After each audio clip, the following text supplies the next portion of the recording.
ছাত্র জনতার বিপ্লবকে প্রশ্নবিদ্ধ করা একটি পোস্টের স্ক্রিনশট বুধবার সকাল থেকে ফেসবুকের বিভিন্ন গ্রুপে দেখা যায়, যেখানে দেখা যায় অভিনয় শিল্পী ও মডেল শবনম ফারিয়ার পেজ থেকে অন্তর্বর্তী সরকারের কড়া সমালোচনা করা হয়েছে। শবনম ফারিয়া নামে ফেসবুকে যে স্ক্রিনশট ছড়িয়েছে তাতে লেখা, আজকে কিছু কথা বলতে চাই, হয়তো আপনাদের ভালো নাও লাগতে পারে, কিন্তু আমি নিরুপায় আর চুপ থাকতে চাই না। 5 আগস্ট আমরা যেই আশা নিয়ে দ্বিতীয় স্বাধীনতার জন্য উদযাপন করেছিলাম, সত্যি কি আমরা সেই স্বাধীনতা পেয়েছি? আমার তো এখন সন্দেহ হচ্ছে সব পূর্ব পরিকল্পিত ছিল।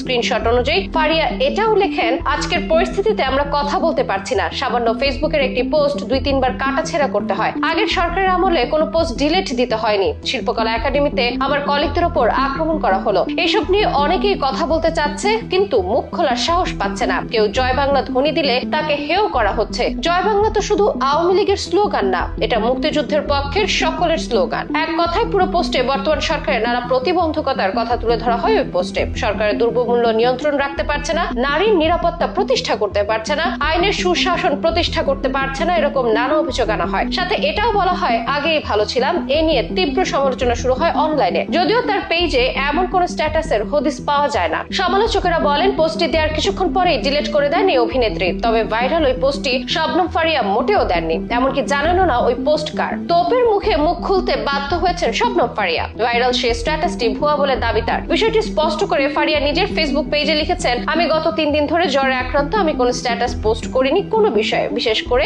রাজনীতি বিষয়ক।